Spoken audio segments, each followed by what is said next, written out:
When I learned English at the age of 15, I remember it took me weeks to understand what the word sustainability even meant. The first time I ever heard about the UN Sustainable Development Goals was a couple of months ago at university. Growing up in the UK, the only thing about sustainability that I learned in school was how to spell it. In my school, no one had any idea about how to separate and recycle waste. These statements came from many conversations between ourselves and the numerous new members of Enactus NTU. And today we're presenting to you the projects we've created in response. My name is Helena. My name is Veena. My name is Trish. My name is Rashi. My name is Callum, and today our technician is Louis. Questions we all have regarding the statements you've just heard were, why didn't we learn about all this at school? We've been taught these essentials from the earliest possible age. Well, it's been some time since I finished school, and things change incredibly quickly these days. At university, the SDGs are present in every single aspect of campus life. Maybe we thought this had to change in schools as well. So we went to Rushcliffe School in Nottingham and conducted a survey with current sixth form students aged between 16 and 18. The results did unfortunately not surprise us. Students ranked their knowledge of sustainability 3 out of 10 on average, and almost none of them had heard of the UN Sustainable Development Goals at all. One teacher, Molly, told us, all subjects are straightforwardly fixed on the knowledge they're supposed to teach and prepare students for exams. Topics around sustainability, unfortunately, aren't part of the curriculum and are hard to fit into the modules. After talking to her and the students, it became clear that there was an issue. Inspired by our values and ambitions and dedicated to resolving these problems in UK schools, we asked the students whether they could imagine themselves being sustainable entrepreneurs. Not a single one indicated that this might be a realistic possibility for them. We were quite surprised. Was this such a low priority for all of them? We took the time and spoke to as many individual students as possible, and it quickly became clear what the problem was. The students don't lack the ambition. It's more about having little confidence in themselves. Almost every one of them had an idea that could possibly change the world, but they'd never been taught that it is absolutely realistic for them to pursue those dreams. We thought about the entrepreneurs who inspired us. What if Tom's founder, Blake Mykowski, would never have believed that his 2-for-1 business model could work?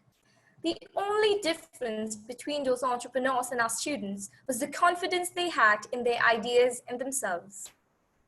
At this point, we could no longer hold ourselves back. We had to initiate a project that would impact these students and lead them to changing lives. We wanted them to integrate all aspects of sustainability into their core values, teach them the skills they need to succeed in the future job market, and most of all, give them the confidence that anything is possible and that even they can make an impact, even on the smallest scale. This project tackles what we believe to be the 3 pillars of responsible leadership: sustainability, employability, and entrepreneurship. This is Project C's. After conducting some background research, we found that 70% of under 18s learn best from kinesthetic and visual learning. So with this in mind, and with close collaboration with their teachers, we set about creating an engaging and interactive workshop series, focusing exactly on those 3 pillars. Our initial project design included a series of 4 workshops with Rushcliffe School where we had conducted our needs assessment. First, we wanted to build deeper relationships with the students and cover one of today's major issues, waste. This workshop was therefore called Garbology, where through our team members donated waste, the students conducted market research.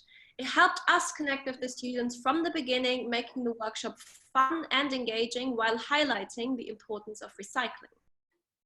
Next, we ran a workshop on sustainability to raise awareness of the United Nations Sustainable Development Goals. We started by introducing the goals and explaining their purpose, giving examples of sustainable brands and how they incorporate responsible corporate behaviour into their businesses. The third workshop was concerned with employability. We wanted to ensure that through our workshops, the students would gain an advantage of their post-school careers and develop an awareness of their own strengths and capabilities. The aim was for them to view sustainability and employability as two interlinked components for their future leader toolkit. During our last session with Rushcliffe, the students reflected on the knowledge they'd learned so far and developed their own sustainable enterprises. If the students could implement their own school-based initiatives, we knew that the trickle-down secondary benefits of Seas would be exponential. One of the highlights of the workshops was students from other classes approaching us, wanting to join the workshops as well. During further research, we found that unfortunately there is a positive correlation between less privileged backgrounds and a lack of knowledge on sustainability issues, self-confidence, and the skills needed to succeed in the future job market. As a result, we set our next focus on targeting disadvantaged students in Nottingham. We've also designed a one-day, 3-hour session. This enables us to accommodate schools who struggle to fit in a 5-week workshop into their schedule. Our goals for the near future are to make Seas as flexible, customizable, and accessible as we can. We had planned to run our first one-day session this month with a new target group of under 18s. Sadly, due to the current circumstances, this had to be postponed. We remain in close contact with the teachers regarding the next steps. Through the support of funding from the Dominus Group, we want to create a digital package that will contain all the workshops that we've designed. This enables schools to incorporate the content into their curriculum so that it best fits their course management. Thanks to the larger scale, schools will be able to acquire the package for a small amount based on an annual subscription.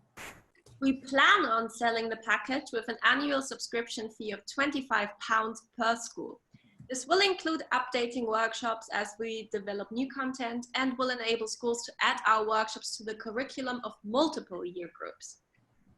One of our network members, Dr. Redfern, who is also a senior lecturer at NTU, helped us realise that our project team developed extensive knowledge in sustainability themselves. We leveraged through moving from teaching into consulting. According to his expertise, we have the skill set to begin an entry-level environmental consultancy project.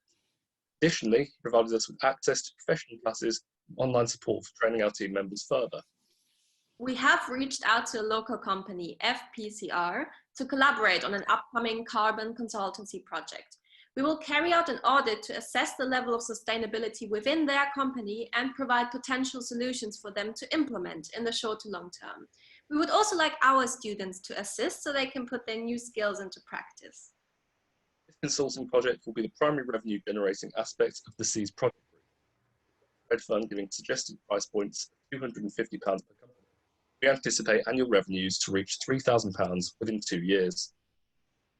With 2 diversified revenue streams in one project and both streams creating an impact, we reduce our business risk and maximise our influence. Aside from the Seas project, one of the Seas' primary reasons for success has been the development of our first ever project innovation team. With the inspiration provided by the ITCs run by Capital One and Unilever, the innovation team has created 4 new projects, ensuring there's always a project for new members to be working on. One of those projects is ZFE, most ambitious project to date. The Zimbabwe Fisheries project plans on creating small-scale back garden fish farms for people who are in need of a secondary source of income, but lack the time and money to create something themselves. Inspired by a research paper written by a former NTU lecturer, we conducted a research which found that fish farming is an increasingly popular trend in the country, with annual growth in popularity at approximately 10%. There are thought to be over 11,000 small-scale fish farmers across the country, with the most common fish being Nile tilapia. As Enactus students, we believe in the power of networks and collaboration. So we decided to partner up with the Enactus team at the National University of Science and Technology in Zimbabwe. During one of our Skype meetings with them, we discussed the fact that it's not uncommon for Zimbabwean homes to have empty swimming pools in their back garden or in community areas. People simply can't afford to run them. This then gave rise to the innovative idea of using the empty swimming pools for our pilot fish farm.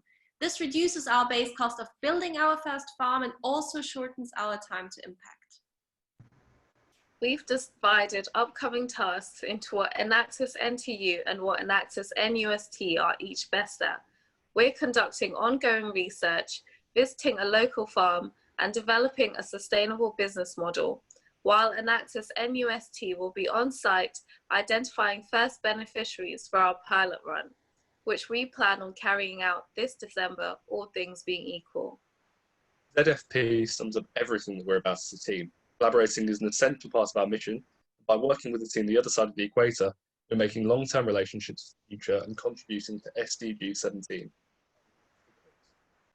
All in all, this year, our team has directly impacted UN SDGs 4, 10, 13, and 17, as well as indirectly impacted 3 more SDGs through the SEAS project. With the projects that we'll be implementing in the near future, we expect to impact a wide and varied pool of people who need us. With the continued growth of projects like Take Care, Go With Me, and ZFP.